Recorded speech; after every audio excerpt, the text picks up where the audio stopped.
Assalamualaikum warahmatullahi wabarakatuh. Berjumpa lagi dengan saya di channel beternak ayam broiler. Apa kabar para subscriber? Mudah-mudahan Anda semua dilindungi oleh Yang Maha Kuasa. Nah, di video kali ini kita akan bahas FCR. Bagi yang nggak tahu FCR itu apa, FCR adalah singkatan dari Feed Conversion Ratio. Intinya jumlah pakan yang dibutuhkan untuk menghasilkan per 1 kilo daging.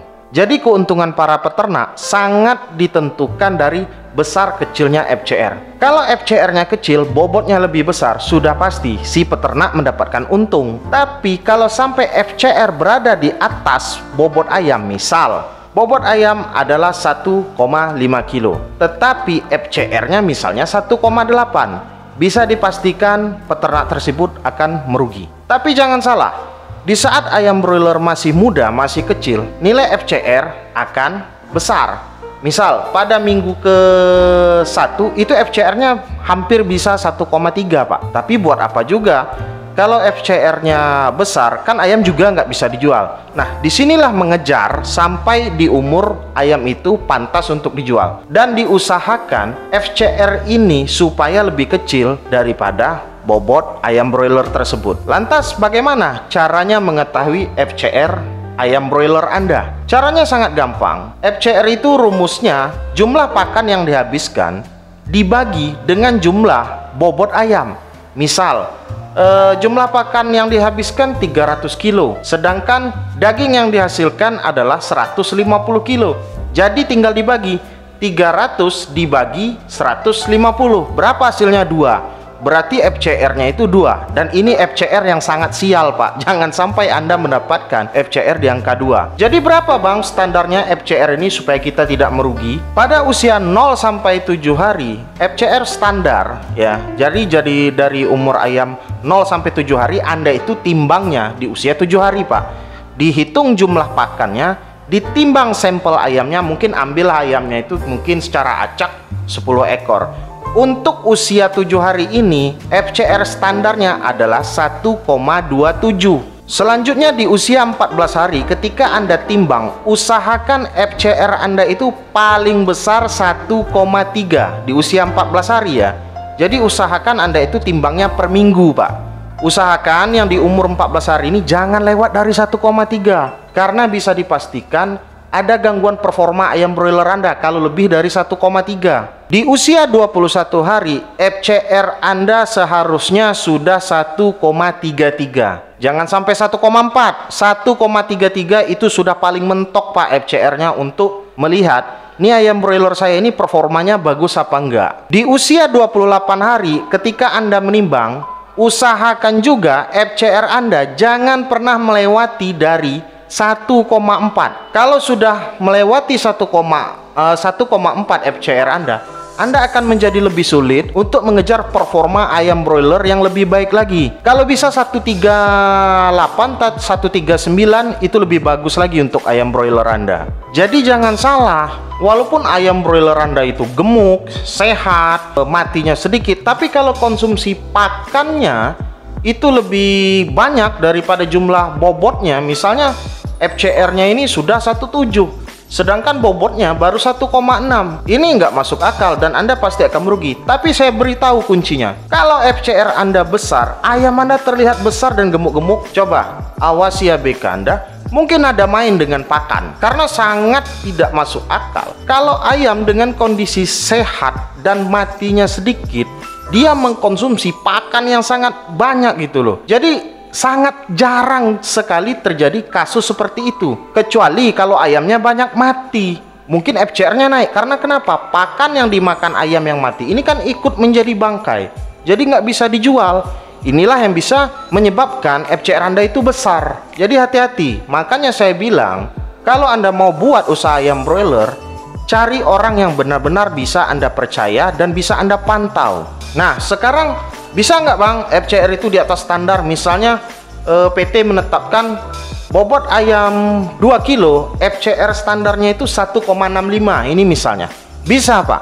Saya pernah mengalami kejadian, itu FCR saya itu 1,4 dengan bobot rata-rata 1,98. Seharusnya itu FCR-nya 1,5 atau 1,6. Nah, di sini peternak bisa mendapatkan bonus dari PT. Berapa itu selisihnya dari FCR standar? Disinilah bisa mendapatkan bonus-bonusnya. Bang, bisa nggak ini mencapai target di atas standar FCR? Sangat bisa, Pak. Tapi ingat, ada hal-hal yang mempengaruhi FCR itu sendiri. Apa saja hal itu? Yang pertama, ini kemarin sudah saya buat videonya, sistem pemberian pakan. Jadi sangat hati-hati dalam sistem pemberian pakan. Anda boleh pilih salah satu caranya. Pertama, ad bilibitum, atau Anda berikan sampai puas, isinya cuma 1 kali sehari, besok baru diisi lagi di jam yang sama. Cara ini saya pilih karena simple dan nggak buat capek. Dan saya yakin ayam broiler itu mempunyai takaran sendiri ketika makan. Tidak serta-merta kita takut kehabisan pakan, berikan ke ayam broiler nanti boros. Enggak, Pak. Sistem tubuh ayam broiler itu punya yang namanya batas. Ketika tembolokannya sudah penuh, dia akan berhenti sendiri dengan makanannya. Bang, gimana kalau makannya terlalu banyak? Tenang saja, kalau memang sapronak Anda berkualitas, pakan Anda berkualitas, dan cara pengurusan Anda bagus, bisa saya pastikan walaupun ayam broilernya makan banyak, itu akan sesuai dengan bobot badannya, ya. Nah, yang kedua, dengan cara pemberian pakan dijatah. Ini juga bisa, tapi ini caranya sangat membutuhkan tingkat ketelitian yang tinggi, Pak. Karena kita tidak tahu menakar berapa sih kebutuhan ayam broiler ini per ekornya, apalagi ayamnya ribuan. Jadi saya tetap prefer sebaiknya pakai cara yang pertama, berikan sepuasnya, dan ayam broiler akan mengatur sendiri di tubuhnya seberapa banyak dia ingin makan. Selanjutnya, keseimbangan air. Jadi keseimbangan air ini maksudnya Anda jangan sampai air di tempat air minum ayam itu telat kasih atau keringnya terlalu lama. Ini bisa berimbas kepada FCR Anda. Karena kenapa? Air juga berperan penting dalam menaikkan bobot ayam broiler, Pak. Ibaratnya itu kalau air Anda itu telat diisi, bisa terjadi misalnya ayam kurang makannya, itu tentu berimbas kepada bobotnya. Satu, ayam yang mati juga karena kepanasan atau dehidrasi. Ini juga berpengaruh kepada FCR Anda. Bang, bagaimana dengan masalah pH air? Saya tidak pernah memperhitungkan pH air di peternakan saya. Yang terpenting airnya jernih, bersih, dan kalau sudah berumur 14 hari setelah semua vaksin selesai, saya akan berikan kaporit. Dan itu baik untuk peternakan saya. Nomor 3, itu kesesuaian suhu di kandang. Maksud saya kesesuaian suhu ini itu untuk kandang close house, Pak. Karena saya cuma punya kandang open house, kami sangat bergantung kepada cuaca. Jadi kalau misalnya cuacanya pas untuk selera makan ayam broiler, maka FCR akan bagus. Dan saya yakin waktu saya memperoleh FCR 1,4 dengan bobot rata-rata 1,98 dan tingkat kematian di bawah 1%, itu saya sangat terbantu dengan cuaca. Cuacanya tidak terlalu panas, tidak terlalu dingin, jadi sangat pas. Ayam broiler tuh nafsu makannya itu ngegas terus gitu. Dan pertumbuhannya juga bagus. Bang, kok bisa kayak gitu? Iya, betul, bisa kayak gitu, Pak. Karena kenapa? Ayam broiler tidak mungkin nafsu makannya terlalu tinggi kalau suhu di kandang itu terlalu panas atau suhunya terlalu dingin. Kalau terlalu panas, ayam broiler akan lebih banyak minum. Tapi kalau terlalu dingin, ayam broiler akan berkumpul dan menghangatkan tubuhnya. Dan pakan yang dimakan oleh ayam broiler akan digunakan sebagai pemanas bagi tubuhnya sendiri supaya tidak terlalu kedinginan.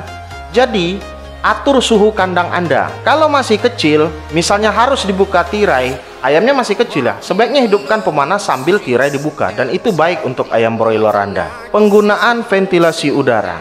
Apa ini ventilasi udara, Bang? Keluar masuknya udara, Pak. Jadi ayam broiler ini, Pak, nggak cuman kita kasih makan dan minum, kita harus perhitungkan juga oksigen yang masuk ke dalam kandang supaya ayam broiler ini metabolismenya tidak terganggu. Karena metabolisme tubuh ayam broiler ini membutuhkan oksigen. Jadi ketika ayam broiler makan dan dia menghirup oksigen segar, itu akan menambah nafsu makan ayam dan menambah kesehatan ayam broiler. Jangan salah, ayam broiler itu kadang yang bertumbuh dengan sangat cepat itu hanya badannya, Pak. Tapi organ dalam tubuhnya itu masih kayak anak ayam. Nah, disinilah kita harus memperhitungkan kualitas udara yang dihirup oleh ayam broiler supaya pertumbuhannya jadi maksimal. Karena metabolisme ini kan seluruh makhluk hidup punya ini metabolisme. Nah, metabolisme ini bisa untuk menaikkan bobot badan atau dengan metabolisme energinya yang bagus. Banyaklah yang berhubungan dengan kesehatan. Yang terakhir, kesesuaian pakan. Nah, di sini banyak salah kaprah, Pak. Mungkin banyak yang tidak tahu. Kalau peternak pasti sudah tahu lah. Kalau pakan ayam broiler itu harus disesuaikan dengan umurnya. Makanya kalau Anda lihat di karung pakan ayam broiler itu 0 sampai 21. 21 sampai panen. Jadi jangan Anda berikan pakan ayam umur 21 hari kepada ayam 0 hari. Nggak kemakan, Pak, karena bulir-bulirnya lebih besar. Jadi sesuaikan jenis pakannya ya. Pre-starter dengan starter itu dibedakan. Lebih gampangnya itu Anda lihat saja di karungnya, mana sih makan untuk ayam kecil, biasanya butirannya lebih halus. Dan ini sangat membantu FCR Anda supaya lebih optimal. Kok gitu, Bang? Iyalah, kalau misalnya butirannya terlalu besar untuk dimakan, gimana caranya ayam yang kecil itu bakal makan yang butirannya besar, dan ini tentu akan menghambat proses pertumbuhan ayam broiler Anda. Saya berikan satu tips untuk mengejar ketertinggalan FCR Anda. Dengarkan baik-baik. Cara yang pertama, kelompokkan ayam Anda sesuai dengan berat badannya. Memang repot, Pak, menyortir ayam itu sangat repot ya. Jadi kelompokkan. Nih ukuran 1 kilo, nih ukuran 1,2, nih ukuran 1,3. Sangat repot, Pak. Sangat repot. Kalau bisa pisahkan juga jantan dan betinanya. Dan usahakan yang terpanen duluan itu ayam yang kecil-kecil. Karena kenapa? Ayam-ayam yang kecil ini dikhawatirkan dia makan pakan lebih banyak, tapi yang jadi daging lebih sedikit. Makanya Anda lihat di kandang saya itu, waktu saya sorot panen itu yang tinggal yang super-super, yang jantan-jantan kan. Itu sangat membantu dalam memperbaiki FCR Anda. Satu lagi, rajin-rajin bangunkan ayam di tengah malam. Tapi sebelum Anda bangunkan di tengah malam, ayam broiler Anda di sore harinya beri penambah nafsu makan ayam supaya ibaratnya matching, Pak, klop. Jadi ketika Anda bangunkan ayam broiler itu, ada juga obat penambah nafsu makannya, itu ayam Anda akan lebih bagus lagi. Bang, kok harus dibangunkan? Anda perhatikan sifat ayam broiler. Ketika Anda lewat di kerumunan ayam broiler, yang dicari ayam broiler itu cuma 2, Pak. Makan dan minum. Nggak ada ayam broiler itu ketika Anda banguni, dia sudah Anda lewat, dia duduk lagi. Jarang, Pak. Kebanyakan akan mencari tempat makan gitu loh. Dan waktu yang tepat, waktu yang bagus, dan kebanyakan terjadi ya. Daging ayam broiler itu selalu terbentuk di malam hari. Kalau siang hari sangat jarang terjadi. Karena kenapa? Ayam broiler itu, Pak, kalau siang hari kerjanya minum. Wong panas kok makan. Kita aja kalau panas nggak mau makan. Lebih baik minum es teh. Sekian dulu dari saya. Jangan lupa beli obat lalat, WA langsung 0831 6046 5158. Assalamualaikum warahmatullahi wabarakatuh.